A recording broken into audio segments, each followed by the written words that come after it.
आज आपण गोमातेचं मुख अपवित्र का झालं याचा व्हिडिओ बघणार आहोत।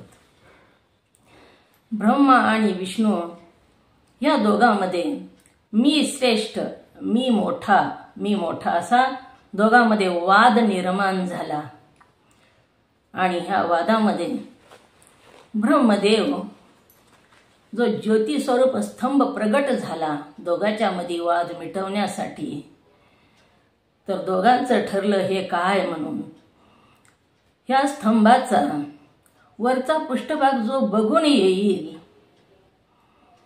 बघून आधी येईल तो श्रेष्ठ, किंवा खाली जाऊन खालच्या मुळाचं ह्याच्या चरणाचं दर्शन जो करून आधी ह्या स्थळावर येईल तो श्रेष्ठ, असं दोघांचं ठरलेलं आहे।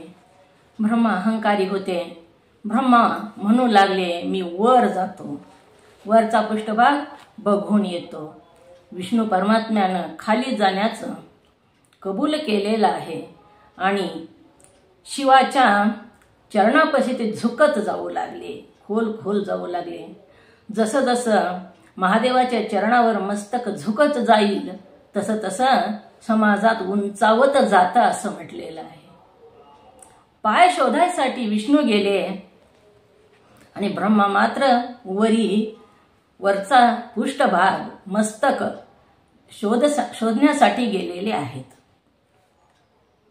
ब्रह्मदेव खूप उंच गेले पण त्यांना त्या स्तंभाचा काही अंत लागला नाही। कितीही उंच गेले तरी तो स्तंभ तेवढाच उंच दिसू लागलेला आहे।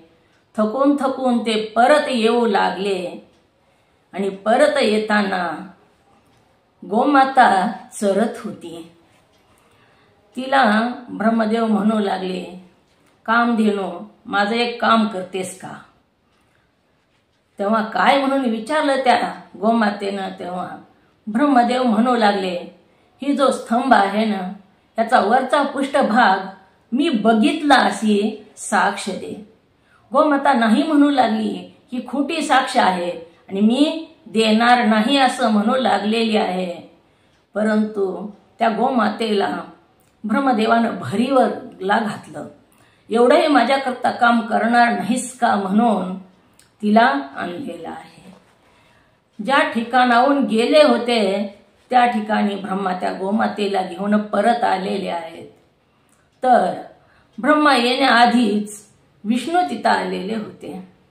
विष्णू सप्त पाताळ धुंडाळून आले तरी सुद्धा त्या स्तंभाचा पाय त्या विष्णूला दिसलेले नाहीत आणि त्याने जसं आहे तसं ब्रह्मदेवाला सांगितलं, मी खूप खोल गेलो परंतु मला ह्या स्तंभाचं मूळ काही सापडलं नाही असं त्याने मान्य केलं। पण ब्रह्मदेव मात्र म्हणू लागले, ही गोमाता मी आणलेली आहे साक्षीला आणि बघ मी वरचा पृष्ठभाग बघितला असं सांगू लागलेले आहेत। गोमातेला विचारलं, कामधेनू सांग ह्या विष्णूला मी वरचा पृष्ठभाग बघितला का नाही ती? ही समोर होती, मी वरचा पृष्ठभाग बघितला तेव्हा असं म्हटल्याबरोबर गोमातेनं तोंडानं काहीच बोललेली नाही परंतु होकारार्थी मान हलवलेली आहे। तसं म्हणल्याबरोबर शेपटी मात्र नाही म्हणू लागलेली आहे। शिव प्रगट झाले आणि गोमातेला म्हणू लागले, कामधेनू एवढी तू श्रेष्ठ आणि तू खोटी साक्ष दिलीस, लबाड बोललीस आणि माझ्यापाशी लबाड जमत नाही। शिव परमात्म्याचं रूपच सत्य आहे। सत्यम शिवम सुंदरम आपण म्हणतो। सत्य हेच शिव आहे आणि शिव हेच जगामध्ये सर्वश्रेष्ठ आणि सुंदर आहे। शिवाची साधना करायची असेल तर सत्याची साधना करावी। सत्याची साधना जर केली तर शिवाची साधना आपोआप घडते। म्हणून ह्या जीवनामध्ये सत्याची साधना केली की शिवाची साधना घडते असं म्हटलेलं आहे। सत्य तरी कसं? सत्य म्हणजे काय? काही सत्यरूपी असत्य सुद्धा असतं। सत्यच बोलावं आणि सत्य कटू असतं। कटू असलं तरी सुद्धा तेच शब्द मवाळकीनं पण सत्य बोलावं असं सांगितलेलं आहे.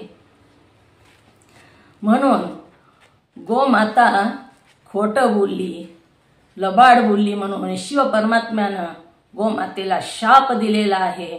ज्या मुखानं तू खोटं बोललीस, लबाड बोललीस, ते मुख नरक भक्षण करी असा शाप दिलेला आहे.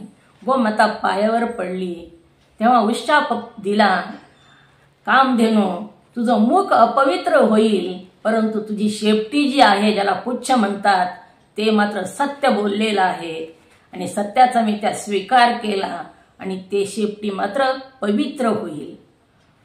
म्हणून गोमातेची पूजा करताना तोंडाची पूजा होत नाही बघा.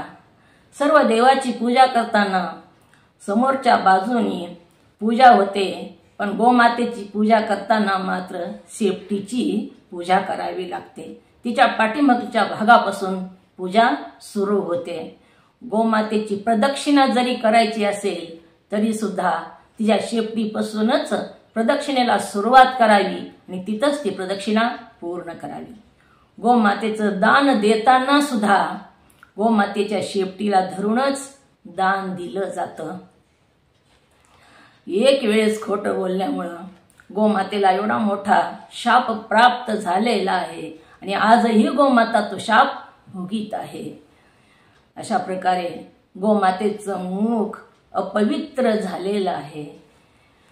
माझा जर व्हिडिओ तुम्हाला आवडला, सबस्क्राईब आणि लाईक करा.